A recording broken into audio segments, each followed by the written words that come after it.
Hello friends, welcome to Centum Tutor PGTRB Commerce Unit 15 Banking and Finance Test number 1. இந்த டெஸ்ட்டில் actually என்னுடைய questions கிடையாது, நான் prepare பண்ண கொஸ்டின் கிடையாது. இது 2012க்கு முன்னால் 2012 அந்த எக்ஸாமுக்கு முன்னால் 2011-12 எக்ஸாம் டிஆர்பி எக்ஸாமுக்கு முன்னால் ப்ரீவியஸ் இயர் கொஸ்டின்ஸ் அப்படின்னு சொல்லி என்னுடைய நண்பர் கொடுத்த கொஸ்டின். பட் நான் ப்ரீவியஸ் இயர் கொஸ்டினில் இந்த மாதிரி கொஸ்டின் பார்க்கல, இருந்தாலும் உங்களுக்கு ஒரு டெஸ்ட்டாக வைக்கலாம் அப்படின்னு தீர்மானம் பண்ணியிருக்கேன் இந்த question. So very simple question, ஒரு 12th ஸ்டாண்டர்ட் லெவலில் இருக்கக்கூடிய கொஸ்டின் தான் இருக்குது. பேங்கிங் அண்ட் ஃபினான்ஸை பற்றி ஜெனரலாக இருக்கக்கூடிய கொஸ்டின். மேபி இது கூட கேட்கலாம் எக்ஸாமில். வந்து உங்களுக்கு எப்போதுமே ரொம்ப டெப்த்தாக டிஃபிகல்ட்டாக இருக்க கொஸ்டின் தான் சொல்ல முடியாது. இந்த கொஸ்டின்ஸ் கேட்கலாம். உங்களுடைய பேங்கிங் அண்ட் ஃபினான்ஸை பற்றி அந்த சாப்டரில் யூனிட் 15 பற்றி உங்களுக்கு எந்த அளவுக்கு படிச்சிருக்கீங்கன்றது மேலோட்டமாக ஒரு டெஸ்ட். அதுக்கப்புறம் நம்ம டெப்த்தாக உங்களுக்கு நெக்ஸ்ட் கொஸ்டின் பேப்பரில் கொடுக்குறேன். இதில் ஒரு 50 கொஸ்டின் இருக்குது. நீங்கள் ஒரு பேப்பர் எடுத்து இந்த கொஸ்டின் ஸ்டார்ட் பண்ணுறதுக்கு மேலே ஒரு பேப்பர் எடுத்து 1 to 50 ஒன்லேருந்து 50 வரைக்கும் 1 to 3 போட்டு வச்சுருங்க. கரெக்டான ஆன்சர் தெரிஞ்சால் நீங்கள் கரெக்டான ஆன்சர் எழுதுங்க. நீங்கள் ஆப்ஷன் மட்டும் எழுதினாலே போதும், ஃபுல் ஆன்சர் எழுத வேண்டாம். நான் கொஸ்டின் ரீட் பண்ணும்போது நீங்கள் பார்த்துட்டு அந்த ஆன்சர் ஏவா பியா சியான்றது ஆப்ஷன் எழுதி வைங்க. அதுக்கப்புறம் ஆன்சர் கொடுக்கும்போது கரெக்டாக இருந்தால் டிக் பண்ணிடுங்க. இமீடியட்டாக நம்ம கரெக்ட் பண்ணிட்டே வரலாம். 50 கொஸ்டின்ஸ் இருக்குது. இந்த 50 கொஸ்டின் வெரி சிம்பிள் கொஸ்டின்ஸ், சாதாரண கொஸ்டின்ஸ். அதை வந்து நீங்கள் எந்த அளவுக்கு நீங்கள் பர்ஃபார்ம் பண்ணுறீங்கன்னு பார்த்தீங்கன்னா, இந்த லோ லெவல் கொஸ்டினில் நீங்கள் எந்த அளவுக்கு ப்ரிப்பேர் பண்ணுறீங்கன்னு ஒரு டெஸ்ட் பண்ணிட்டீங்கனாலே உங்களுக்கு வந்து எந்த அளவுக்கு நீங்கள் இன்னி ப்ரிப்பேர் பண்ண வேண்டியிருக்குன்னு தெரிஞ்சுக்கலாம். உங்களுடைய மார்க்கை கமெண்ட்டில் சொல்லுங்கள். அதே மாதிரி ஏதாவது இதில் மிஸ்டேக்ஸு ஆப்ஷனில் ஏதாவது பிரச்சனை இருந்தாலும் நானும் சிலது சொல்லியிருக்கேன், நீங்களும் சொல்லலாம். காரணம் இது வந்து அடுத்தது வந்து நான் என்னுடைய கொஸ்டின்ஸு உங்களுக்கு வெளியிடுவேன். அதில் நீங்கள் பண்ணி பாருங்கள். கொஞ்சம் கூட இது நெக்ஸ்ட் லெவல் ஹை லெவலில் இருக்கும். ஹை லெவல் மீன்ஸ் ஒன்றும் கிடையாது, நீங்கள் படிச்சிருந்தால் ஈஸியாக பண்ணிடலாம். பட் இந்த அளவுக்கு இருக்காது. இது ரொம்ப low level question.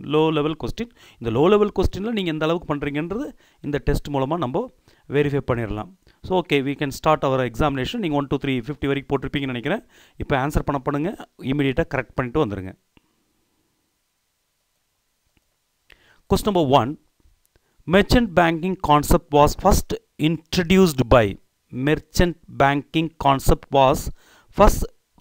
introduced by SBI, RBI, Cooperative Bank, IOB.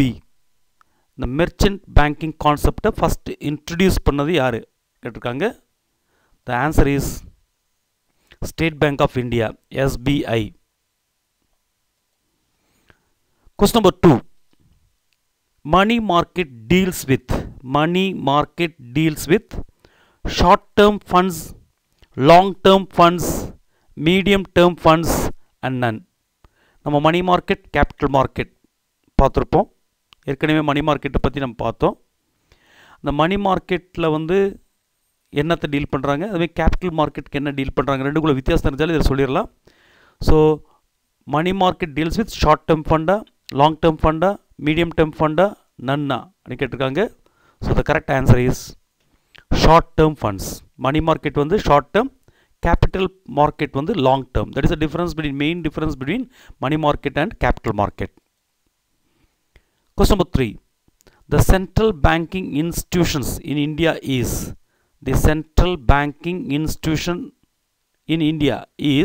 Central Bank of India, Reserve Bank of India, City Bank of India, Union Bank of India.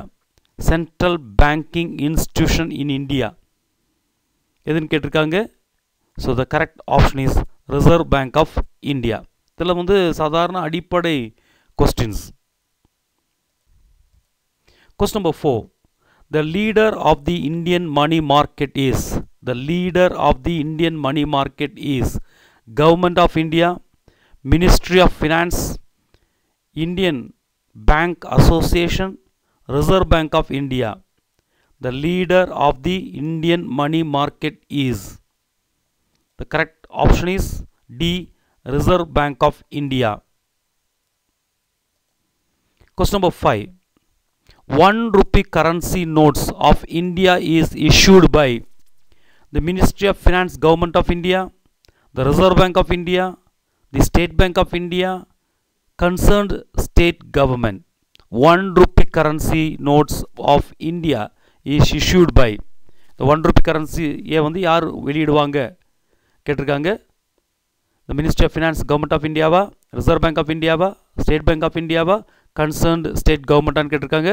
so the correct option is the Ministry of Finance, Government of India. 1 rupee பாருங்க, மற்ற note எல்லாமே Reserve Bank of India-ன்னு இருக்கும். ஆனால் 1 rupee நோட்டில் மட்டும் government of இந்தியான்னு இருக்கும். அதில் ஃபினான்ஸ் செக்ரட்டரி தான் சைன் பண்ணியிருப்பார். அதே டைமில் நீங்கள் மற்ற நோட்டில் எடுத்து பார்த்தீங்கன்னா ரிசர்வ் பேங்க் ஆஃப் இந்தியான்னு இருக்கும். அதில் கவர்னர், ரிசர்வ் பேங்க் ஆஃப் இந்தியாவோட கவர்னர் சைன் பண்ணியிருப்பார். Question number 6. The share capital of the State bank of India is contributed by. State bank of இந்தியாவுடைய ஷேர் கேபிட்டலை யார் கான்ட்ரிபியூட் பண்ணியிருப்பாங்க கேட்டிருக்காங்க. The government of India, the Reserve bank of India, the public, the government of India and the public. Reserve State Bank of India உடைய share capital யார் contribute பண்ணியிருப்பாங்க கேட்டிருக்காங்க. The government of India, the Reserve Bank of India, the public, the government of India and the public. ஒரு current answer வந்து actually இந்த start பண்ணும்போது இதோடைய major full share capital வந்து ரிசர்வ் பேங்க் ஆஃப் இந்த ஸ்டேட் பேங்க் ஆஃப் இந்தியாவுடைய major share capital government of இந்தியாட்ட தான் இருந்துச்சு. So that is a doubt. இது வந்து என்னென்னு கேட்டிங்கன்னா இன்றைக்கி வந்து பப்ளிக் ஷேரும் இருக்குது. பப்ளிக்கும் நம்ம கூட ஸ்டேட் பேங்க் ஆஃப் இந்தியாவோட ஷேர்ஸை வாங்க முடியும். அதனால் ஆக்சுவலி என்னுடைய இதில் வந்து நீங்களும் சர்ச் பண்ணுங்கள். D is the correct answer. The government of India and the public. Government of இந்தியாவோட மேஜர் ஷேர்ஸ் அவங்களுக்கு தான் இருக்குது. அதே டைமில் வந்து நம்ம பப்ளிக்கும் அந்த ஷேர் கேபிட்டலில் பார்ட்டிசிபேட் பண்ணிக்கலாம். நம்ம கூட ஷேரை வாங்கிக்கலாம். எனக்கு கூட ஸ்டேட் பேங்க் இந்தியாவோட ஷேர் இருந்துச்சு. So share capital of the State bank of India is contributed by என்றது கவர்மெண்ட் ஆஃப் இந்தியான்றது ஆப்ஷன் அந்த எனக்கு கிடைச்ச கொஸ்டின் பேப்பரில் இருந்துச்சு. அதனால தான் கொடுத்துருக்கேன். ஸோ நீங்கள் செக் பண்ணிக்கோங்க. Question number 7. Treasury bill or instruments used in the money market, instruments used in the capital market, securities issued by bank, liabilities of money lenders. Treasury bill அப்படின்றது instrument used in the money market, instruments used in the capital market, securities issued by bank, liabilities of money lenders அப்படின்னு கேட்டிருக்காங்க. இதில் வந்து நீங்கள் answer தெரியலன்னா அந்த இடம் பிளாங்காக விட்டு வைங்க. எப்போதும் இங்கி பாங்கியில் ஆன்சர் பண்ண வைங்க. நம்மளுக்கு வந்து கரெக்டாக எக்ஸாக்டாக நம்மளுக்கு ஆன்சர் தெரிஞ்சால் மட்டும் ஆன்சர் பண்ணுங்கள். அப்போ தான் நம்மளுடைய எபிலிட்டி நம்ம தெரிஞ்சுக்க முடியும். எக்ஸாம்பிள் நீங்கள் என்ன வேணாலும் பண்ணிக்கலாம். ஏன்னா நெகட்டிவ் மார்க் இல்லாதனால நீங்கள் எந்த ஆன்சர் விடாமல் ஆன்சர் பண்ணிட்டு வரணும். நெகட்டிவ் மார்க் இல்லாதனால. அதனால் வந்து நீங்கள் இப்போ பண்ணும்போது நீங்கள் தெரியலன்னா அதுக்கு கேப் போட்டு வச்சுருங்க. கரெக்டாக தெரிஞ்சால் மட்டும் ஆப்ஷன் மட்டும் ஃபுல் ஆன்சர் எழுத வேண்டாம். ஆப்ஷன் மட்டும் ஏபிசி மட்டும் எழுதி டிக் பண்ணிக்கோங்க. ட்ரெஷரி பில் நம்ம எப்போ தான் பார்த்தோம், ப்ரீவியஸ் வீடியோஸில் நம்ம கொடுத்துருந்தேன். இந்த ஷார்ட் டேர்ம் இன்ஸ்ட்ருமெண்ட்ஸை பார்த்தோம். சர்டிஃபிகேட் ஆஃப் டெபாசிட்டும் கமர்ஷியல் பேப்பரும் ட்ரெஷரி பில்லெல்லாம் வந்து short term instruments. It is issued in the money market. அப்போ ட்ரெஷரி பில்லுன்றது the option A, instruments used in the money market. Question number 8. Interest rates given by the banks on deposit is determined by. Interest rates given by the banks on deposit is determined by the market force, the Reserve Bank of India, the Indian Banks Association, the individual banks அப்படின்றாங்க. Interest rate டெபாசிட்டுக்கான பேங்க்கில் நம்ம வைக்கக்கூடிய டெபாசிட்டுக்கான interest ரேட்டை யார் தீர்மானம் பண்ணிப்பான்னு கேட்டிருக்காங்க. Market ஃபோர்ஸா, ரிசர்வ் பேங்க் ஆஃப் இந்தியாவா, இந்தியன் பேங்க்ஸ் அசோசியேஷனா, இண்டிவிஜுவல் பேங்க்ஸ் தனிப்பட்ட ஒவ்வொரு வங்கியும் அவங்களுடைய இன்ட்ரெஸ்ட் தீர்மானம் பண்ணுவான்னு கேட்டிருக்காங்க. அந்த ஸ்லாபை தீர்மானிக்கிறது reserve bank of India. Question number 9. The most liquid asset from the bankers point of view. பேங்கர்ஸோடைய பாயிண்ட் ஆஃப் வியூவில் ரொம்ப மோஸ்ட் லிக்விடாக இருக்கக்கூடிய அசெட் கேஷா, பில்ஸ் ரிசீவபிளா, இன்வெஸ்ட்மெண்ட்ஸா, கோல்டான்னு கேட்டிருக்காங்க. So the correct option is cash. ஏன்னா மோஸ்ட் லிக்விட் அசெட் வந்து பேங்கரோட பாயிண்ட் ஆஃப் வியூவில் cash தான். நம்மளுடைய பாயிண்ட் ஆஃப் வியூவில் கேஷும் இருக்குது, கோல்டும் இருக்குது. கோல்டு விட மோஸ்ட் லிக்விட் வந்து நம்ம கையில் கேஷ் இருக்கிறதா மோஸ்ட் லிக்விட் அசெட் அது. Question number 10. In India, the major 14 banks were nationalized in the year. இந்தியாவில் வந்துட்டு எல்லா பேங்க்குமே ப்ரைவேட் பேங்காக தான் இருந்துச்சு. அதில் 14 பேங்க்கை வந்து ஃபஸ்ட்டாக அரசுடைமையாக்கப்பட்டது, நேஷ்னலைஸ் பண்ணாங்க. எந்த இயர்லன்னு கேட்டிருக்காங்க. The option is 1967, 1969, 1971, 1980.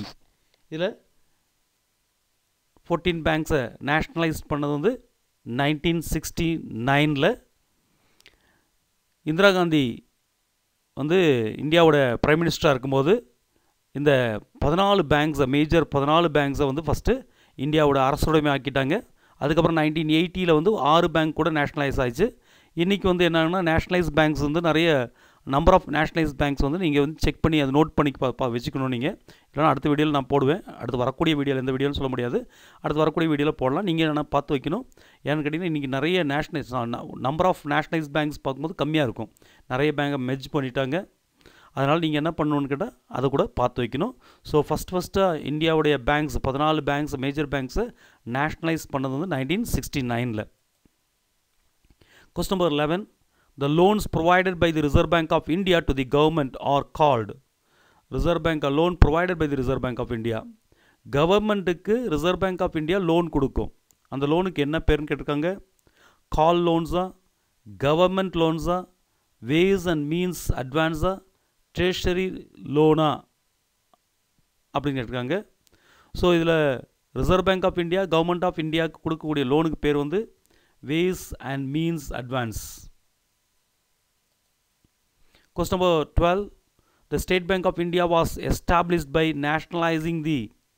State Bank of India வந்து எந்த பேங்க்கை நாட்டுடைமையாக்கி நேஷ்னலைஸ் ஆக்கி உருவாக்கப்பட்டதுன்னு கேட்டிருக்காங்க. பிரசிடென்சி பேங்க்கா, பேங்க் ஆஃப் ஜெய்ப்பூரா, பேங்க் ஆஃப் இண்டூரா அண்ட் இம்பீரியல் பேங்க் ஆஃப் இந்தியாவான்னு கேட்டிருக்காங்க. எந்த பேங்க்கில் கீழே கொடுக்குற 4 பேங்க்கில் எந்த பேங்க்கை நேஷ்னலைஸ் பண்ணி நாட்டுடைமையாக்கி ஸ்டேட் பேங்க் ஆஃப் இந்தியா உருவாக்கப்பட்டது அப்படின்னு கேட்டிருக்காங்க. So that is called option D, Imperial bank of India. Question number 13. In India, monopoly of note issue is in the hands of. பணம் வெளியிடுறதுல, பணத்தினுடைய நோட்டை வெளியிடுறதுல யார் முற்றுரிமை பெற்றிருப்பார், அதாவது அவங்க மட்டும்தான், வேறு யாருமே வெளியிட முடியாது. சென்ட்ரல் பேங்க் ஆஃப் இந்தியாவா, ஸ்டேட் பேங்க் ஆஃப் இந்தியாவா, ரிசர்வ் பேங்க் ஆஃப் இந்தியாவா, நன் ஆஃப் தி அபோவ்னு கேட்டிருக்காங்க.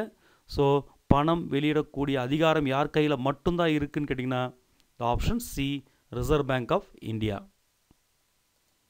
Question number 14. Credit cards are issued by the following institutions.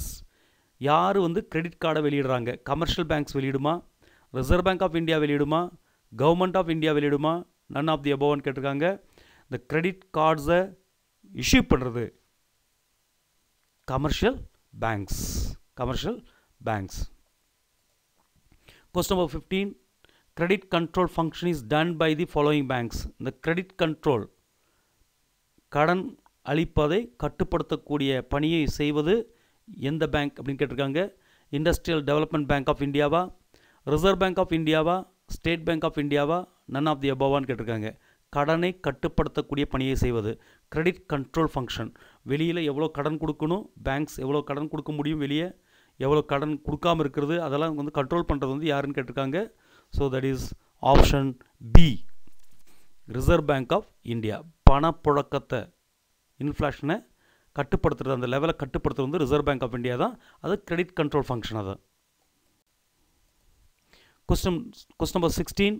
Clearing house of bank is. பேங்க்கினுடைய கிளியரிங் ஹவுஸ் எதுன்னு சொல்கிறோன்னா ஐடி, இண்டஸ்ட்ரியல் டெவலப்மெண்ட் பேங்க் ஆஃப் இந்தியாவா, ரிசர்வ் பேங்க் ஆஃப் இந்தியாவா, கோஆப்ரேட்டிவ் பேங்க்கா, பேங்க் ஆஃப் இந்தியாவா அப்படின்னு கேட்டிருக்காங்க. கிளியரிங் ஹவுஸ் ஆஃப் பேங்க்ஸோடைய கிளியரிங் ஹவுஸ் வந்துட்டு ஒரு பேங்க்குக்கு இன்னொரு பேங்க் கொடுக்கக்கூடிய அமௌண்ட்டை செட்டில்மெண்ட் பண்ணி அதை டேலி பண்ணுறது, கிளியர் பண்ணுறது வந்து யாருன்னு கேட்டிருக்காங்க. So that is Reserve bank of India. Reserve bank of India தான் கிளியரிங் ஹவுஸாக பேங்க்ஸ் கடையில் கிளியரிங் ஹவுஸாக செயல்படும்.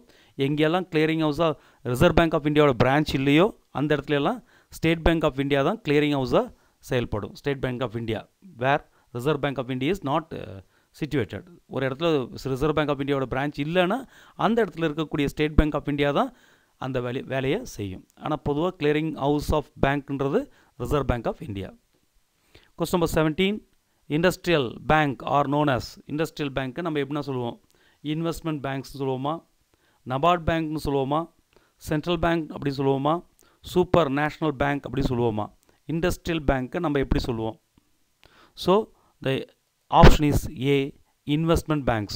Investment banks. Question number 18. The State Bank of India was established on. State Bank of India வந்து எப்போ உருவாக்கப்பட்டது? ஏற்கனவே பார்த்தோம், இம்பீரியல் பேங்க்கை வந்து நேஷ்னலைஸ் பண்ணி தான் ஸ்டேட் பேங்க் ஆஃப் இந்தியா உருவாக்கப்பட்டது. எந்த டேட்டில் உருவாக்குனாங்க கேட்டிருக்காங்க. 1 ஜூலை 1955, 1 ஜூலை 1965, 1 ஜூலை 1945, 1 ஜூன் 1955 அப்படின்னு கேட்டிருக்காங்க. ஸோ த கரெக்ட் ஆப்ஷன் என்னைக்கு ஸ்டேட் பேங்க் ஆஃப் இந்தியா உருவாக்கப்பட்டது அப்படின்னு பார்த்தீங்கன்னா 1 ஜூலை 1955. அதாவது option A is the correct answer. Question number 19. The primary function of a commercial bank are. Commercial பேங்க்கினுடைய முதன்மையான பணி கவனிக்கணும். முதன்மையான பணி ஏன்னா கமர்ஷியல் பேங்க்குக்கு ப்ரைமரி ஃபங்க்ஷன் இருக்குது, செகண்டரி ஃபங்க்ஷன் இருக்குது. முதன்மையான பணியும் இருக்குது, துணை பணிகளும் இருக்குது. இரண்டாம் நிலை பணிகள் துணை பணிகளும் இருக்குது. அதனால் இங்கே கேட்டிருக்கிறது வந்து ப்ரைமரி ஃபங்க்ஷன் தான் கேட்டிருக்காங்க. கண்ட்ரோலர் ஆஃப் கிரெடிட்டா, ரிசீவிங் டெபாசிட்ஸ் அண்ட் லெண்டிங் மணியா, ஏஜென்சி சர்வீசஸா, இஷ்யூ கரன்சி நோட்ஸா. எது வந்து கமர்ஷியல் பேங்க்கோடைய வணிக வங்கிகளுடைய முதன்மையான நோக்கம், ப்ரைமரி ஃபங்க்ஷன், முதன்மையான பணி என்று கேட்டிருக்காங்க. That is called option B, receiving deposits and lending money. ஏன்னா கண்ட்ரோலர் ஆஃப் கிரெடிட்டும் இஷ்யூ கரன்சி நோட்ஸும் ரிசர்வ் பேங்க் ஆஃப் இந்தியாவுடைய வேலை. ஏஜென்சி சர்வீஸும் ரிசீவிங் டெபாசிட் அண்ட் லெண்டிங் மணியும் கமர்ஷியல் பேங்க்ஸு. அந்த கமர்ஷியல் பேங்க்கோட பணியில் ரெண்டுமே இருக்குது. ஆனால் ப்ரைமரி ஃபங்க்ஷன் வந்து பொதுமக்கள்கிட்ட இந்த டெபாசிட்டை வாங்கி அது பொதுமக்களுக்கு வேறு தேவைப்படக்கூடிய பொதுமக்களுக்கு கடனாக கொடுக்குறது தான். Receiving deposits and lending money is primary function. Agency சர்வீஸ்ன்றது செகண்டரி ஃபங்க்ஷன் தான். ப்ரைமரி ஃபங்க்ஷன் தான் கேட்டிருக்காங்க. So receiving deposits and lending money. 20. Question number 20. Overdraft facility is available for. Overdraft facility வந்து எந்த அக்கௌண்ட்டு கொடுப்பாங்கன்னு கேட்டிருக்காங்க. சேவிங் பேங்க் அக்கௌண்ட்டா, ஃபிக்ஸட் டெபாசிட்டா, கரண்ட் அக்கௌண்ட்டா, ரெக்கரிங் டெபாசிட்டான்னு கேட்டிருக்காங்க. So overdraft facility is available only to current account. Question number 21. Fixed deposits are also called. Fixed depositக்கு இன்னொரு பேர் கூட இருக்குது. அது என்னன்னு கேட்டிருக்காங்க. Time liabilities, term deposits, recurring deposits, demand deposits. இந்த மாதிரி கொஸ்டினில் ரொம்ப கேர்ஃபுல்லாக இருக்கணும். எல்லாமே ஒரே மாதிரி இருக்கிற மாதிரி இருக்கும். ஃபிக்ஸட் டெபாசிட்டுக்கு இன்னொரு பேர், ஃபிக்ஸட் டெபாசிட் இன்னொரு பேர் வந்துட்டு ஸோ டைம் லயபிலிட்டிஸ். டைம் டெபாசிட்னு சொல்லுவோம், டைம் லயபிலிட்டிஸ்னு சொல்லுவோம். டைம் லயபிலிட்டிஸ் இது பேங்க்குக்கு வந்து டைம் லயபிலிட்டி, அது is called time deposits. Question number 22. Time deposits consist of. Time depositல இதெல்லாம் இருக்கும். Fixed deposit only, fixed and recurring deposit, recurring deposits only, none of the above. Time deposit அப்படின்றது வந்து எதுன்னு கேட்டிருக்காங்க. Fixed and recurring deposit. Fixed and recurring deposit. Question number 23. Dash scheme has been introduced to prevent the issuing company from misusing the funds of the prospective shareholders. பாருங்க எந்த ஸ்கீமில் எந்த scheme introduce பண்ணாங்க, எதை ப்ரிவெண்ட் பண்ணுறதுக்குன்னா அந்த issuing கம்பெனியை misuse of ஃபண்ட்லேருந்து காப்பாற்றுறது. அது ப்ராஸ்பெக்டிவ் ஷேர் ஹோல்டருடைய ஃபண்டை மிஸ்யூஸ் பண்ணுறதுலேருந்து ப்ரிவெண்ட் பண்ணுறது எது? கிரெடிட் கார்டா, செபி எஸ்இபிஐ செபியா, ஸ்டாக் இன்வெஸ்டா, இன்சூரன்ஸா அப்படின்னு கேட்டிருக்காங்க. எந்த scheme has been introduced to prevent the issuing company, issue பண்ணக்கூடிய கம்பெனி வந்து அந்த ப்ராஸ்பெக்டிவ் ஷேர் ஹோல்டரை ஏமாற்றாமல் இருக்கிறதுக்கு ஃபண்டை எது கொண்டு வந்துருக்குன்னு கேட்டிருக்காங்க. That is called option C, stock invest. Question number 24. Which deposit is useful to low and middle income group? எந்த டெபாசிட் வந்து பேங்க்கில் பண்ணக்கூடிய எந்த டெபாசிட் வந்து இந்த குறைந்த வருமானம் உடையவர்கள், நடுநிலை அதாவது இடைநிலையில் இருக்கக்கூடிய வருமானம் பெறக்கூடிய நபர்கள், இதில் எந்த டெபாசிட் ஸ்கீம் வந்து அவங்களுக்கு லோ அண்ட் மிடில் இன்கம் குரூப்புக்கு ரொம்ப சௌகரியமாக இருக்கும், யூஸ்ஃபுல்லாக இருக்கும்னு கேட்டிருக்காங்க. டிமாண்ட் டெபாசிட்டா, ஃபிக்ஸட் டெபாசிட்ஸா, டைம் டெபாசிட், ரெக்கரிங் டெபாசிட்டான்னு கேட்டிருக்காங்க. So low and middle income குரூப்புக்கு எந்த டெபாசிட் பெஸ்ட்டாக இருக்குன்னு கேட்டிங்கன்னா ரெக்கரிங் டெபாசிட். ஏன்னா மாதம் மாதம் ஒரு குறிப்பிட்ட தொகை அடைக்கிறது தான் ஈஸியாக அவங்களுக்கு இருக்கும். ஃபிக்ஸட் டெபாசிட்லாம் மொத்தமாக கொண்டு போய் டெபாசிட் பண்ணணும், அது முடியாது. ரெக்கரிங் டெபாசிட்னா மாதம் கட்டுறது தான் இந்த low and middle income group பீப்புளுக்கு ரொம்ப யூஸ்ஃபுல்லாக இருக்கக்கூடிய deposit. Question number 25. Which of the following is considered as lender of last resort? எல்லா இடத்தையும் கடன் கிடைக்காம கடைசியில் கடன் கொடுக்கக்கூடிய ஆள், கடைசியில் யாருமே கொடுக்காத போது கடைசி lender of last, அந்தி சரணம். Which of the following is considered as lender of last resort? கடைசியாக அந்தி சரணமாக கடன் கொடுக்கக்கூடிய ஆள் யார் அப்படின்னு கேட்டிருக்காங்க.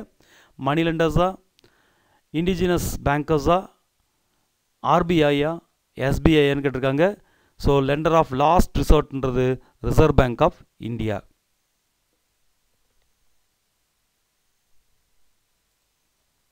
Question number 26. A customer can transfer any amount from his account in one branch to the payee's account kept in another branch of the same bank or in a different bank by draft, check, mail transfer, traveler's check. இது பார்த்தீங்கன்னா நான் சொன்ன ஏற்கனவே 2012க்கு முன்னால் இருக்கிறது. இன்றைக்கி system எல்லாம் மாறிடுச்சு. இன்றைக்கி நிறைய நெஃப்ட்டும் ஆர்டிஜிஎஸும் இந்த மாதிரி வந்து குயிக்காக நம்ம பண்ண முடியும். ஃபஸ்ட்டாக நம்ம போகும்போது அப்படி பண்ண முடியாது. 2012க்கு முன்னால் அந்த கொஸ்டின் தான் இது. ஒரு கஸ்டமர் வந்து தன்னுடைய அக்கௌண்ட்லேருந்து இன்னொரு பிரான்ச்சுக்கு பணத்தை அனுப்பணுன்னா எதில் அனுப்புவாங்கன்னு கேட்டிருக்காங்க. ஸோ தட் இஸ் அன்றைக்கி வந்து மெயில் ட்ரான்ஸ்ஃபர். இன்றைக்கி ட்ராவலர்ஸ் செக்கர்ஸ்லாம் இருக்குது வேணும், பட்டு அதில் மேக்ஸிமம் இல்லாமல் ஆகிப்போச்சு ட்ராவலர்ஸ் செக். இன்றைக்கி தான் ஏடிஎம் கார்டு இருக்கனால ட்ராவலர்ஸ் செக்கோட அவசியம் கிடையாது. அது ட்ராவலர்ஸ் செக்லாம் பணம் கொண்டு போகிறதுக்கு பதிலாக இந்த செக்கை வாங்கிட்டு போயிடுவாங்க. ட்ராவலர்ஸ் செக் அது டிஃப்ரெண்ட் டினாமினேஷன் கிடைக்கும், செலவு பண்ணிக்கலாம். தொலைஞ்சாலும் அவங்க யாருக்கு கிடைச்சாலும் அதை யூஸ் பண்ண முடியாது. அதான் ட்ராவலர்ஸ் செக்கு டிராஃப்ட்னு உங்களுக்கு தெரியும். ஸோ அந்த காலத்தில் ஒரு அக்கௌண்ட்லேருந்து இன்னொரு அக்கௌண்ட்டுக்கு பணத்தை சேஞ்ச் பண்ணுறதுக்கு மெயில் ட்ரான்ஸ்ஃபர் தான் யூஸ் பண்ணியிருக்காங்க. Question number 27. Call money is also called. Call money வந்து எப்படி கூப்பிடலாம்? நோட்டீஸ் மணினா, short term money, over night money, none of the above. அதாவது பேங்க்குக்கு கால் மணின்றது ஒரு பேங்க்குக்கு அர்ஜென்ட்டாக பணம் தேவைப்படுது, இமீடியட்டாக பணம் தேவைப்படுதுன்னா பக்கத்தில் இருக்க வேற ஒரு பேங்க்லேருந்து வாங்கிக்கலாம். அதுதான் கால் மணி. அந்த கால் மணியை நம்ம என்னென்னு சொல்லுவோம் அப்படின்னு கேட்டிருக்காங்க. இமீடியட்டாக பே பண்ணணும், திரும்பியும் அதை வந்து பே பண்ணணும், இமீடியட்டாக பே பண்ணணும். இமீடியட்டாக ஒரு நாள் டைமில் பே பண்ணிடணும். அதுக்கு என்னென்னு கேட்டிருக்காங்க. So that is also called as over night money. Question number 28. Notice money or short-term money market are borrowed and lent for a maximum period of. The short-term money, I mean notice money, எத்தனை நாளைக்கு கொடுப்பாங்க கடன்? Maximum period 14 நாளா, 16 நாளா, 15 நாளா, 14 நாளா, 13 நாளா கேட்டிருக்காங்க. 16 days, 15 days, 14 days, 13 days. பொதுவாக வந்து நம்ம படிச்சிருப்பீங்க எல்லாமே இந்த மாதிரி short term, I mean notice money எல்லாமே இந்த ஃபோர்த் நைட் அப்படின்வாங்க. ஃபோர்த் நைட்னா 2 வாரம். அப்போ 14 days the correct option. Question number 29. Which one is most important money instrument? இதில் கீழே பாருங்கள் மணி இன்ஸ்ட்ருமெண்ட்ஸ் கொடுத்துருக்காங்க. இதில் எது முக்கியமான மணி இன்ஸ்ட்ருமெண்ட் கேட்டிருக்காங்க. நோட்டீஸ் ஆஃப் மணியா, கால் மணியா, கமர்ஷியல் பில்லா, ட்ரெஷரி பில்லான்னு கேட்டிருக்காங்க. இந்த 4 இன்ஸ்ட்ருமெண்ட்டில் வெரி இம்பார்ட்டன்ட் இன்ஸ்ட்ருமெண்ட் எதுன்னு கேட்டிருக்காங்க, மணி இன்ஸ்ட்ருமெண்ட் எதுன்னு கேட்டிருக்காங்க. That is option D, treasury bill. Question number 30. Bill of exchange is drawn by a creditor and is accepted by the debtor, bank, creditor, all the above. ஒரு bill of எக்ஸ்சேஞ்சை வந்து creditor எழுதுறாரு, அது யார் accept பண்ணிக்குவாங்க? பேங்க்கா, டெப்டாரா, கிரெடிட்டாரா, all the அபோவ்னு கேட்டிருக்காங்க. ஒரு creditor எழுதக்கூடிய அந்த பில்லை யார் அக்செப்ட் பண்ணுவாங்க கேட்டிங்கன்னா டெப்டார்.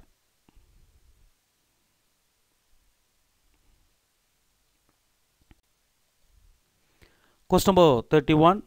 Certificate of deposit and commercial paper introduced by SBI in March 1989, RBI in March 1989, IOB in March 1999, NABARD in March 1999. இந்த சர்டிஃபிகேட் ஆஃப் டெபாசிட்டும் கமர்ஷியல் பேப்பரும் யார் இன்ட்ரடியூஸ் பண்ணது எப்போ அப்படின்னு கேட்டிருக்காங்க. நம்ம ஏற்கனவே பார்த்துட்டோம். Option B, Reserve Bank of India in March 1989. Question number 32. Certificate of deposit can be issued by a minimum maturity of dash and a maximum period of dash. Certificate of டெபாசிட்டை பற்றி நம்ம பார்த்தோம். அதுக்கு மினிமம் மெச்சூரிட்டி பீரியட் என்ன, maximum period என்ன அப்படின்னு கேட்டிருக்காங்க. இங்கே 3 month 1 year, 3 month 6 month, 3 month 2 year, 6 month 1 year கொடுத்துருக்கோம். பாருங்கள், சர்டிஃபிகேட் ஆஃப் டெபாசிட்டுடைய மினிமம் மெச்சூரிட்டி பீரியடும் மேக்ஸிமம் மெச்சூரிட்டி பீரியடும். The correct option is dash. என்ன பிரச்சனைன்னு கேட்டிங்கன்னா, இது வந்து பழையதாக இருக்கலாம். பட் இன்றைக்கி வந்து சர்டிஃபிகேட் ஆஃப் டெபாசிட் நம்ம பார்த்தோம் 7 daysலேருந்து 1 year வரைக்கும் இருக்கும். அது வந்து பேங்க்ஸாக இருந்தால். இதே ப்ரைவேட் ஃபினான்ஷியல் இன்ஸ்டிடியூஷன்ஸாக இருந்தால் 1 to 3 years படிச்சிருக்கோம். அப்போது நீங்கள் வந்து அந்த ஆப்ஷன் என்னன்றது நம்மளுடைய வீடியோலேயே கொடுத்துருக்கோம், அதை பார்த்துக்கோங்க. இப்போ நீங்கள் இதுக்கு ஆன்சர் பண்ணியிருந்தீங்கன்னா நீங்கள் சும்மா தெரியாமல் ஆன்சர் பண்ணியிருக்கீங்கன்னு அர்த்தம். இது ஆக்சுவலி நீங்கள் வந்து வெறும் டேஷ் போட்டு விட்ருக்கணும். அப்படின்னால தான் நீங்கள் கரெக்டாக பண்ணிட்டுருக்கீங்கன்னு அர்த்தம். So decide your self, check your self, your genuinity. நீங்களே செக் பண்ணிக்கணும். இப்போ இந்த கொஸ்டினுக்கு நீங்கள் ஏதாவது ஒரு ஆன்சர் பண்ணியிருந்தீங்கன்னா நீங்கள் வந்து அதை சரியாக படிக்கலைன்னு அர்த்தம், சும்மா ஆன்சர் பண்ணிட்டுருக்கீங்கன்னு அர்த்தம். But actually certificate of deposit வந்து மினிமம் அண்ட் மேக்ஸிமம் பீரியட்ன்றது வந்துட்டு நம்ம ஏற்கனவே நம்ம வீடியோவில் கொடுத்துருக்கோம். இல்லைன்னா நீங்கள் போய் கூகுளில் போய் செக் பண்ணி பாருங்கள், எவ்வளோன்றதை செக் பண்ணிக்கோங்க.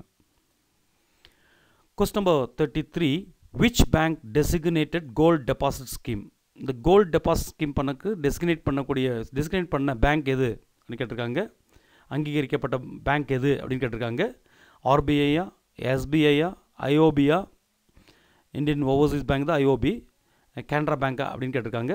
Reserve bank of India, State bank of India, Indian Overseas Bank, Canara Bank அப்படின்னு கேட்டிருக்காங்க. கோல்டு டெபாசிட் ஸ்கீம் டெசிக்னேட் பண்ணது State bank of India.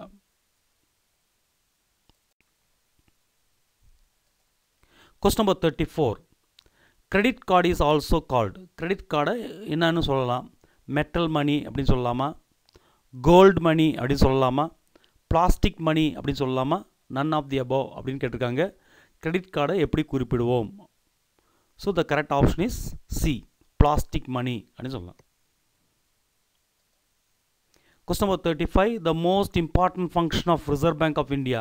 Reserve bank of இந்தியாவுடைய முக்கியமான பணி என்னன்னு கேட்டிருக்காங்க. Exchange management control, credit control, financing commercial bank, providing agricultural finance.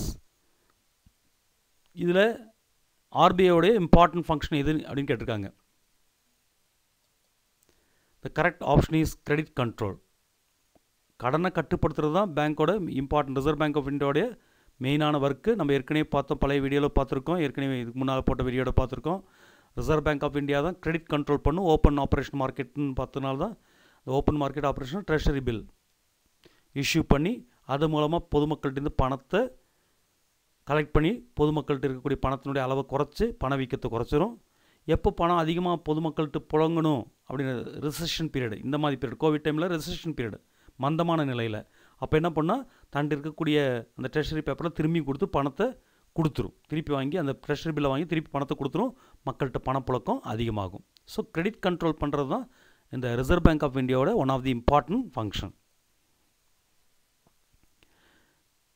CRISIL, C R I S I L, இது என்ன தெரியும் நம்மளுக்கு, ஏற்கனவே போன வீடியோவில் கூட சொல்லியிருக்கேன். Option A, evaluates the credit documents of the company, provides financial assistance to industries, provides finance for rural areas, promotes exports. CRISIL அப்படின்றது நமக்கு தெரியும், ஒரு credit rating agency. Credit rating agency, அதனால் அதோடைய வேலை என்ன இருக்குன்னா, evaluates the credit documents of a company.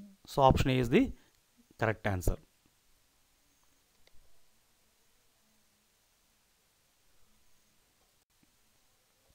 Question number 37, which is a credit rating agency in India? Credit rating agency, இந்தியாவில் இருக்கக்கூடிய credit rating agency இதெல்லாம் கேட்டிருக்காங்க. CRI, SIL, கிரிசல்லா, CARE, CARE, இல்லை ICRA, ICRA, இல்லை ஆல் தி அபோவான்னு கேட்டிருக்காங்க. நம்ம 4 institution ஏற்கனவே கொடுத்துருந்தோம்.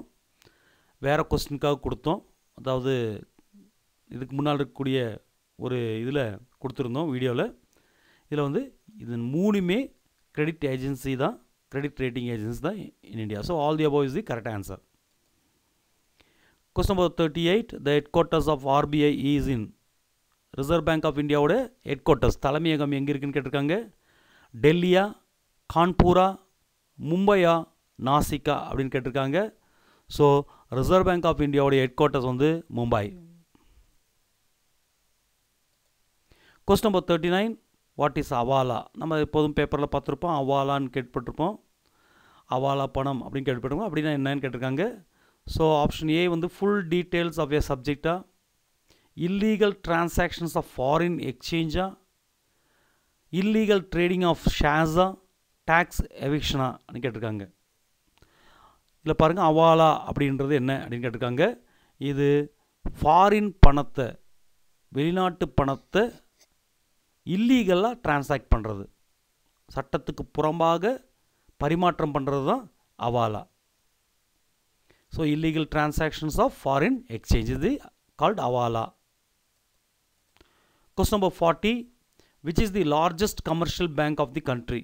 கண்ட்ரியோடைய, நம்ம நாட்டினுடைய மிகப்பெரிய வணிக வங்கி எதுன்னு கேட்டிருக்காங்க. யுனைடெட் கமர்ஷியல் பேங்க்கா, பஞ்சாப் நேஷ்னல் பேங்க்கா, ஸ்டேட் பேங்க் ஆஃப் இந்தியாவா, கனரா பேங்க்கா அப்படின்னு கேட்டிருக்காங்க. எது வந்து இந்தியாவில் லார்ஜஸ்ட் கமர்ஷியல் பேங்க், மிகப்பெரிய வணிக வங்கி எதுன்னு கேட்டிருக்காங்க. That is option C, State bank of India. Question number 41, in India the concept of mutual funds was first introduced by. இந்த மியூச்சுவல் ஃபண்ட் அப்படின்றத ஃபஸ்ட்டு இன்ட்ரடியூஸ் பண்ணது யாருன்னு கேட்டிருக்காங்க. ஸ்டேட் பேங்க் ஆஃப் இந்தியாவா, யூனிட் ட்ரஸ்ட் ஆஃப் இந்தியாவா, கனரா பேங்க்கா, national Punjab பேங்க்கான்னு கேட்டிருக்காங்க. அப்போது இந்த மியூச்சுவல் ஃபண்டை ஃபஸ்ட்டு இன்ட்ரடியூஸ் பண்ணது வந்துட்டு unit trust of India, option B. இது வந்து யூனிட் ட்ரஸ்ட் ஆஃப் இந்தியானா ஒரு ட்ரஸ்ட், இது ஒரு ஆர்கனைசேஷன்.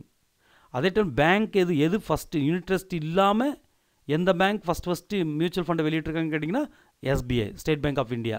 பட் இங்கே வந்து மியூச்சுவல் ஃபண்டு யார் ஃபஸ்ட்டு வெளியிட்டது மட்டும் தான் கேட்டிருக்காங்க. So that is Unit trust of India, UTI அப்படின்னு சொல்லுவோம். Question number 42, the Unit trust of India was established in. Unit trust of இந்தியாவை எந்த வருஷம் எஸ்டாப்ளிஷ் பண்ணியிருக்காங்க கேட்டிருக்காங்க. 1964, 1974, 1954, 1984 கேட்டிருக்காங்க. That is 1964.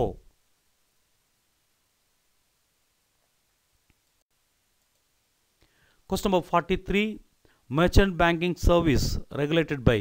இந்த மெர்ச்சன்ட் பேங்கிங் சர்வீஸை ரெகுலேட் பண்ணுறது யாருன்னு கேட்டிருக்காங்க, ஒழுங்குபடுத்துவது யாருன்னு கேட்டிருக்காங்க. ரிசர்வ் பேங்க் ஆஃப் இந்தியாவா, இல்லை செக்யூரிட்டி எக்ஸ்சேஞ்ச் போர்ட் ஆஃப் இந்தியாவா, securities and exchange board of இந்தியாவா, ஸ்டேட் பேங்க் ஆஃப் இந்தியாவா, இல்லை நபாடா அப்படின்னு கேட்டிருக்காங்க. இந்த மெர்ச்சன்ட் பேங்கிங் சர்வீஸை ரெகுலேட் பண்ணுறது option B, SEBI, securities and exchange board of India தான் மெர்ச்சன்ட் பேங்கிங் சர்வீஸை ரெகுலேட் பண்ணுறாங்க. Question number 44, factoring services originated from the recommendation of. இந்த ஃபேக்டரிங் சர்வீஸை வந்து உருவானது யாருடைய ரெக்கமெண்டேஷன், யாருடைய பரிந்துரையின் பேரில், எந்த கமிட்டியோடைய பரிந்துரையின் பேரில், ரெக்கமெண்டேஷனுடைய பேரில் இந்த ஃபேக்டரிங் சர்வீஸை தொடங்கினாங்க அப்படின்னு பார்க்குறாங்க. நரசிம்மம் கமிட்டியா, செல்லையா கமிட்டியா, கல்யாண சுந்தரம் கமிட்டியா, கலார் கமிட்டியா அப்படின்னு கேட்குறாங்க. ஸோ இந்த ஃபேக்டரிங் சர்வீஸ் வந்து உருவானது யாருடைய ரெக்கமெண்டேஷன் கேட்டால் Kalyana Sundaram கமிட்டியோட ரெக்கமெண்டேஷனில். Question number 45, Crisil, CRISIL, நம்ம ஏற்கனவே பார்த்தோம் கிரெடிட் ரேட்டிங் ஏஜென்சி இந்தியாவோட. இது எந்த வருஷம் எஸ்டாப்ளிஷ் பண்ணாங்கன்னு கேட்டிருக்காங்க. 1991லையா, 1994, 1981, 1984 கேட்டிருக்காங்க. இந்த கரெக்ட் ஆப்ஷன் இஸ் டேஷ். என்னென்னு கேட்டிங்கன்னா 1987 தான் அவங்களுடைய இதில் கொடுத்துருக்காங்க. நீங்கள் போய் செக் பண்ணி பாருங்கள். இதில் இருக்கிறது கொடுக்கல, இதில் தவறுதலாக வேறு 1984 81 கொடுத்துருந்தாங்க. நீங்கள் போய் செக் பண்ணி பார்த்தீங்கன்னா 1987 தான் இருக்குது. நீங்கள் ஒரு தடவை செக் பண்ணி பார்த்துங்க. கிறிசல் உடைய அந்த கிரெடிட் ரேட்டிங் ஏஜென்சி உருவாக்கப்பட்ட ஆண்டு ஒரு தடவை செக் பண்ணிடுங்க. Question number 46, credit analysis and research limited was established இன். இது பாருங்கள், CARE, CARE. இது ஒரு கிரெடிட் ரேட்டிங் ஏஜென்சி தான். Credit analysis and research limited எந்த வருஷம் உருவாக்கப்பட்டதுன்னு கேட்டிருக்காங்க. 1991, 1994, 1981, 1984 அப்படின்னு கேட்டிருக்காங்க. So the correct option is 1994. ஆனால் ஆக்சுவலி புக்கில் அங்கே அவங்களுடைய இதில் கொடுத்துருக்கிறது வந்து ஏப்ரல் 1993 தான் கொடுத்துருக்காங்க. ஏப்ரல் 1993 அப்படின்னு கொடுத்துருக்காங்க. இதனால தான் காமர்ஸ் சப்ஜெக்ட்லலாம் பெரிய பிரச்சனைன்னு கேட்டிங்கன்னா எந்த ஆன்சர் கரெக்டுன்றது ப்ராப்ளமாக இருக்கிற காரணம் இந்த மாதிரி தான். ஒவ்வொரு புக்கில் ரெஃபரன்ஸ் புக்லேயும் ஒவ்வொரு இதுலேயும் கொடுப்பாங்க. அதனால் அஃபிஷியலாக என்ன இருக்கோ ரிசர்வ் பேங்க் ஆஃப் இந்தியாவோடதோ இல்லை அந்த அஃபிஷியல் அந்த ஆர்கனைசேஷனுடைய அஃபிஷியல் வெப்சைட்டில் போனால் மட்டும்தான் நம்மளுக்கு கரெக்டான ஆன்சர் இருக்கும். அது மட்டும் இல்லை அந்த ஆன்சரை தான் ஃபைனலாக எடுத்துக்குவாங்க. Question number 47. The important delivery channel of e-banking is. இ-பேங்கிங்கோடைய இம்பார்ட்டன்ட் டெலிவரி சேனல் எது வழியாக டெலிவரி ஆகும் அப்படின்னு கேட்டால் ஹோம் பேங்கிங்கா, டெலி பேங்கிங்கா, இன்டர்நெட் பேங்கிங்கா, மொபைல் பேங்கிங்கான்னு கேட்டிருக்காங்க. இ-பேங்கிங் எலக்ட்ரானிக் பேங்கிங் அதனுடைய இம்பார்ட்டன்ட் டெலிவரி சேனல் எதுன்னு கேட்டிருக்காங்க.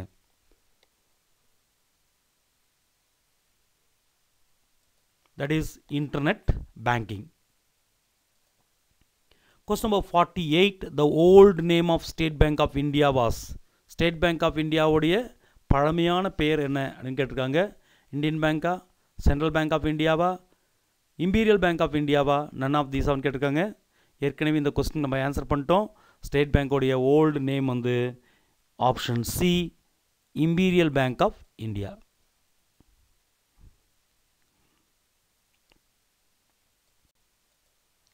Question number 49. Commercial banks have been in existence from the beginning of the. இந்த வணிக வங்கிகள் வியாபார வங்கிகள் வியாபாரம் பண்ணுறதுக்காக மெயின் வியாபாரம் வந்து பொதுமக்கள்கிட்ட பணத்தை திரட்டி பொதுமக்களுக்கு கடன் கொடுக்கறது தான் கமர்ஷியல் பேங்க். அந்த கமர்ஷியல் பேங்க்ன்ற ஒரு கான்செப்ட் எப்போ பிகின் ஆச்சு, எப்போ தொடங்கிச்சுன்னு கேட்டிருக்காங்க. 18th centuryலையா, 19th centuryலையா, 20th centuryயா, 15th centuryயான்னு கேட்டிருக்காங்க. So the correct option is 19th century. 19ஆம் நூற்றாண்டில் இந்த கான்செப்ட் வந்துச்சு. Question number 50. Which one of the following is the largest mutual fund organization in India? இந்தியாவில் மிகப்பெரிய பரஸ்பர நிதி மியூச்சுவல் ஃபண்ட் ஆர்கனைசேஷன் எதுன்னு கேட்டிருக்காங்க. எஸ்பிஐ மியூச்சுவல் ஃபண்டா, GIC general insurance corporation general insurance corporation mutual ஃபண்டா, இந்தியன் பேங்க் மியூச்சுவல் ஃபண்டா, இல்லை யூடிஐ யூனிட் ட்ரஸ்ட் ஆஃப் இந்தியாவோட மியூச்சுவல் ஃபண்டா. இதில் எது வந்து இந்தியாவில் மியூச்சுவல் ஃபண்ட் ஆர்கனைசேஷனில் லார்ஜஸ்ட் அப்படின்னு கேட்டிருக்காங்க. That answer is UTI unit trust of India தான் இந்தியாவோட ஒரு லார்ஜஸ்ட் மியூச்சுவல் ஃபண்ட் ஆர்கனைசேஷன். இப்போ 50 கொஸ்டின் நம்ம முடிச்சிட்டோம். இப்போ நீங்கள் கவுண்ட் பண்ணி பாருங்கள், நீங்கள் ஆன்சர் பண்ணதெல்லாம் எவ்வளோ இருக்குன்னு பாருங்கள். இருக்கிறதுலே ரொம்ப சிம்பிளான கொஸ்டின். இது 2012க்கு முன்னால் இருக்கக்கூடிய கொஸ்டின். ஒரு அப்படி தான் குறிப்பிட்டாங்க, ப்ரீவியஸ் இயர் கொஸ்டின் குறிப்பிட்டாங்க. 2012க்கு முன்னால் இருக்கக்கூடிய ப்ரீவியஸ் இயர் கொஸ்டின் சொல்லி. பட் நான் செக் பண்ணி இந்த ப்ரீவியஸ் இயர் கொஸ்டினில் இந்த மாதிரி ஒரு கொஸ்டின் பார்க்க முடியல. பட் எனிவே இப்படி ஒரு கொஸ்டின் நம்ம பேங்கிங் ரிலேட்டடாக இருக்கனால எடுத்து உங்களுக்கு கொடுத்துருக்கேன். ரொம்ப சிம்பிளாகவும் இருந்துச்சு. இந்த சிம்பிளில் எவ்வளோ கொஸ்டின் ஆன்சர் பண்ணுறீங்க பாருங்கள். அதுக்கு தகுந்த மாதிரி நீங்கள் என்ன பண்ணுறீங்க, அந்த பேங்கிங் அந்த திருப்பி ஒரு தடவை பாருங்கள். இனி நிறைய பார்க்க வேண்டியிருக்கு. ஒவ்வொரு இடையும் டாப்பிங் பார்க்கும்போது நிறைய இருக்குது. So going to find some time, நீங்களும் நானும் கொஞ்சம் டைம் ஃபைண்ட் பண்ணலாம். இனி நிறைய கொஸ்டின்ஸ் ஒர்க் அவுட் பண்ணணும், நிறைய புக்கை ரீட் பண்ணணும். எவ்வளோக்கு எவ்வளோ ரீட் பண்ணுறோமோ அது 2 விதத்தில் பயன் தரும். ஒன்று வந்து நம்மளுக்கு வந்துட்டு நம்மளுடைய எக்ஸாம் மார்க் ஸ்கோர் பண்ணி நம்மளுக்கு ஒரு நல்ல வேலைவாய்ப்பு உருவாக்கி தரும். பின்ன நம்மளுடைய நாலேஜும் விரிவாகும். நம்மளுக்கு வந்து ஒரு கிளாஸ் எடுக்க போகும்போது நம்ம அதிகமாக ப்ரிப்பேர் பண்ணியிருந்தால் மட்டும்தான் அதிகமாக சொல்லித்தர முடியும். நம்ம பாடத்தை மட்டும் நடத்துறதில்ல, பாடத்துக்கு ரிலேட்டடான விஷயங்களும் பசங்களுக்கு கொடுக்கணும். அதுக்கு நம்ம இந்த மாதிரி படித்து வச்சுருந்தால் மட்டும்தான் நம்மளால் கொடுக்க முடியும். ஸோ டபுள் பர்பஸ் சர்வ் ஆகுது, நம்ம நாலேஜும் விருத்தியாகும். ஒரு டீச்சர் ஒரு மாஸ்டர் அப்படின்னா master you should be a master in that subject. அந்த சப்ஜெக்டில் அவர் மாஸ்டராக இருக்கணும், அதில் ஒரு லீடராக இருக்கணும். அதனால் நீங்கள் படிக்கணும், அதுக்கு வேண்டி படிங்க, கண்டிப்பாக சக்ஸஸ்ஃபுல்லாக வரலாம். இது செக் பண்ணுங்கள். இனி இதோடைய அடுத்த லெவல் கொஸ்டின்ஸ் நம்ம என்னென்னு பார்க்கலாம். உங்களுடைய இதை வந்து கமெண்ட் பாக்ஸில் நான் பார்க்குறவங்க வந்து கமெண்ட் பாக்ஸில் கண்டிப்பாக நீங்கள் வந்து மென்ஷன் பண்ணுங்கள். வெக்கப்படாதீங்க, வெக்கமே படக்கூடாது. யாரும் பார்க்க மாட்டாங்க, நான் மட்டும் தான் பார்ப்பேன். அப்போ நீங்கள் என்ன பண்ணுறீங்கன்னா எவ்வளோ மார்க் கிடைக்கிது அப்படின்றதும் இதில் வரக்கூடிய மிஸ்டேக்ஸ் நிறைய பேர் கேட்குறாங்க. நான் I am very happy about that. நான் ஆக்சுவலி உங்களை கிளாஸ் எடுக்கும்போது என்ன வந்து இப்போ நேரடியாக எடுக்கிற மாதிரி இருக்குது. நிறைய பேருடைய இப்போ எப்படி ஒரு கிளாஸ் ரூமில் வந்து நம்ம ஸ்டூடெண்ட்ஸோடைய நேமெல்லாம் நம்மளுக்கு தெரியுமோ அது மாதிரி எனக்கு வந்து இப்போது நம்ம இந்த சேனலில் இருக்கக்கூடிய நிறைய பேருடைய பேர் வந்து தெரியும். இந்த கமெண்ட் பாக்ஸில் இருக்கவங்க நிறைய பேர் பார்க்குறீங்க. ஆனால் வந்து கமெண்ட் பாக்ஸில் யாரெல்லாம் கமெண்ட் பண்ணுறீங்களோ அவங்களுடைய நேமெல்லாம் எனக்கு வந்து மேக்ஸிமம் இப்போ தெரியும். இது வந்து எனக்கு வந்து நேரடியாக ஒரு ஸ்டூடெண்ட்டை நடத்துகிற மாதிரி தான் எனக்கு இருக்குது. அப்போ நீங்கள் என்ன பண்ணுறீங்கன்னா கமெண்ட் பாக்ஸில் மென்ஷன் பண்ணுங்கள், எவ்வளோ மார்க் கிடச்சிருக்குன்னு மென்ஷன் பண்ணுங்கள். அதே மாதிரி உங்களுக்கு வரக்கூடிய டவுட்ஸையும் நான் அதே மாதிரி இந்த உங்களுக்கு என்ன தேவை, நிறைய பேர் தேவையை குறிப்பிடுறாங்க. இது சார் இது நடத்துங்க சார், 16th யூனிட் நடத்துங்க சார், இல்லை இந்த கொஸ்டினுக்கு இதுதானே ஆன்சர் சார் அப்படின்னு கேட்டிருந்தாங்க. லாஸ்ட் டைம் ட்ரெஷரி பில்லில் கூட கேட்டிருக்காங்க. ஆக்சுவலி நான் வந்து அந்த வெப்சைட்டில் போய் செக் பண்ணி பார்க்கும்போது 4 டைப்பு ட்ரெஷரி பில் இருக்குது. 14 days, 91 days, 182 days, 364 daysனு இருக்குது. சார் 3 தான் இருக்குதுன்னு பார்த்தாங்க. நான் இன்னொரு இடத்துல போய் பார்க்கும் 3 தான் கொடுத்துருந்தாங்க. பட் ஆக்சுவலி 14 அப்படின்னு நிறைய வெப்சைட்டில் கொடுத்துருக்காங்க. அஃபிஷியல் வெப்சைட்டில் 14 days கூட ஒரு ட்ரெஷரி பில் கொடுத்துருக்காங்க. அதனால் நீங்களும் ஒரு தடவை நீங்களும் போய் செக் பண்ணி பார்த்தீங்கன்னா உங்களுக்கு கன்ஃபார்ம் பண்ணிக்கலாம். நிறைய விஷயங்கள் நம்ம கன்ஃபார்ம் பண்ணி தான் போட முடியும். ஏன்னா அப்டேட் பண்ணிட்டே இருக்கணும். ஏன்னா இதெல்லாம் வந்து நான் ஏற்கனவே பார்த்தோம், ஒரு வருஷம் போட்டது பழைய புக் பிரிண்டிங்கில் நம்ம போய் அதை படித்து அதுதான் சொல்லி நிற்க முடியாது. காரணம் எக்ஸாமுக்கு முன்னால் ஒரு 2 months முன்னாலேயே கொஸ்டின் பேப்பர்லாம் ப்ரிப்பேர் பண்ணிடுவாங்க. அந்த 2 months முன்னால் இருக்கக்கூடிய எல்லா டேட்டாஸையும் நம்ம அப்டேட் பண்ணியிருக்கணும். ஏன்னா எடுக்கக்கூடிய ஆள் எங்கேருந்து எடுப்பாங்க தெரியாது. அவங்க வந்து பழைய புக்கு பார்த்து எடுத்து ஆன்சர் போட்டாங்கன்னா நிறைய பேர் வந்துட்டு இப்போத்த இதை வச்சு கிளைம் பண்ணுவாங்க. நாளைக்கு ஆக்சுவலி டிஆர்பியும் அதுதான் பண்ணுவாங்க. ஏன்னா ஒரு கொஸ்டின் ஆன்சர் வந்துட்டு ஆன்சர் கீ வெளியிடும்போது நம்மளுடைய ஆட்சேபனைகளை நம்ம தெரிவிக்கலாம். வித் ப்ரூஃபோடு தெரிவிச்சிங்கன்னா அவங்க மாற்றிடுவாங்க. அதனால் நம்ம என்ன பண்ணணும்னா அப்டேட் பண்ணிகிட்டே இருக்கணும். எப்போல்லாம் சேஞ்சஸ், சிலப்போ டேக்ஸ் பர்பஸ் பார்த்திங்கன்னா அமெண்ட்மெண்ட்ஸ் வந்துட்டுருக்கும், நிறைய சேஞ்சஸ் வந்துகிட்டே இருக்கும். அதெல்லாம் நம்ம எப்போதும் அப்டேட் பண்ணிட்டு தான் மட்டும்தான் கரெக்டான ஆன்சரை பண்ண முடியும். இப்போ நீங்கள் வந்து இதில் 50க்கு எவ்வளோ வந்திருக்குன்னு சொல்லி நாளைக்கு வீடியோ பார்த்துட்டு நீங்கள் கமெண்ட்டில் போடுங்க. நிறைய பேர் வந்து கமெண்ட்டில் வந்து பண்ணுங்கள், அப்போ தான் நம்மளுக்கு தெரியும். நீங்கள் பார்த்தீங்கன்னா ஒரு 10-30 பேர் மட்டும்தான் அந்த கமெண்ட் பாக்ஸில் வந்து கமெண்ட் பண்ணி போட்டிருக்காங்க. நீங்கள் போடுங்க. நான் ஒரு குறிப்பிட்ட எனக்கு வந்து ஒரு குறிப்பிட்ட டைம் முடிஞ்ச உடனே நான் வந்து எக்ஸாமுக்கு முன்னால் உங்களுக்கு வந்து என்னுடைய வாட்ஸ்அப் நம்பர் தரேன். வாட்ஸ்அப் நம்பரில் உங்களுடைய இதெல்லாம் விஷயங்களை தெரிவிக்கலாம். ஆக்சுவலி எவ்வளோ பாசிபிளோ அவ்வளோ முன்னால் உங்களுக்கு வாட்ஸ்அப் நம்பர் தரேன். நீங்கள் நிறைய பேர் கால் பண்ணுவீங்க, அதனால தான் என்னுடைய அஃபிஷியல் டியூட்டி பாதிக்கப்படும். ஏன்னா மார்னிங் டு ஈவினிங் எனக்கு ஒர்க் இருக்குது. அந்த டைமில் நீங்கள் கூப்பிட்டிங்கன்னா என்னுடைய அஃபிஷியல் ஒர்க் பாதிக்கப்படும். ஏன்னா அஃபிஷியலாக வரக்கூடிய கால்ஸ் இருக்கும். அதனால தான் என்ன கேட்டிங்கன்னா நீங்கள் அதனால வாட்ஸ்அப் நம்பர் கொடுக்குறதில்ல. நான் என்னுடைய நம்பர் ஒரே நம்பர் தான் இருக்குது. நீங்கள் என்ன பண்ணணுன்னா அந்த டைம் கால் பண்ணக்கூடாது. நீங்கள் வாட்ஸ்அப்பில் மட்டும் நீங்கள் வந்து மெசேஜ் போட்டு விட்டால் போதும். நானே உங்களுக்கு வந்து உங்களுடைய நம்பருக்கு நான் கால் பண்ணுவேன். தேவை இருந்தால் உங்களுக்கு கால் பண்ணுவேன். நீங்கள் போட்டாலே உங்களுக்கு நான் கால் பண்ணிக்குவேன் எனக்கு டைம் இருக்கும்போது. பின்ன ஈவினிங் டைம் பேசலாமான்னு கேட்டிங்கன்னா ஈவினிங் டைம் என்ன ப்ராப்ளம்னு கேட்டிங்கன்னா நான் வீடியோ உண்டாக்கும்போது நிறைய டைம் ஆகும். இப்போ இன்றைக்கி நான் வந்து ரொம்ப லேட் நைட்டில் தான் பண்ணிகிட்ருக்கேன், தூக்கமாக வந்துட்டுருக்கு. அந்த இதில் தான் நான் வந்து இப்போ பேசிகிட்டு இருக்கேன் உங்கள் கூட. அதனால் டைமிங் வந்து நம்ம பேசிட்டு தான் நிறைய டைம் வேஸ்ட் ஆகிரும். பட் நம்ம பேசலாம். நானே வந்து உங்களுக்கு நீங்கள் வாட்ஸ்அப்பில் நான் வாட்ஸ்அப் நம்பர் தரேன் உங்களுக்கு. நீங்கள் அதுக்கு வந்துட்டு குட் மார்னிங் குட் ஈவினிங் போட வேண்டாம், தேவையான விஷயங்களை மட்டும் போடுங்க. அதே மாதிரி நான் நீங்கள் வந்து கமெண்ட்டில் கொடுக்கக்கூடிய ஒவ்வொரு விஷயம் நான் நோட் பண்ணி வச்சுட்ருக்கேன். நீங்கள் கேட்கக்கூடிய டவுட்டெல்லாம் சிலதெல்லாம் வந்து பழைய வீடியோலேருந்து இப்போ பார்க்கக்கூடிய ஸ்டூடெண்ட்ஸ் வந்து இப்போ பார்க்கக்கூடிய இந்த டிஆர்பி ஆஸ்பிரண்ட்ஸ் வந்துட்டு இப்போ வந்து டவுட் கேட்டு போடும்போது எனக்கு வந்து அதை திருப்பி போய் பார்க்கணும். எனக்கு அந்தளவுக்கு ஞாபகமெல்லாம் இருக்காது. திருப்பி பார்த்தா மட்டும்தான் அந்த கொஸ்டினுக்கு ஆன்சர் பண்ண முடியும் எனக்கு. அதனால் நான் வந்து சிலப்போ I will take some time. அதுமாதிரி என்னுடைய டைம் எவ்வளோ லிமிட் இருக்குதுன்னு பார்ப்பேன்.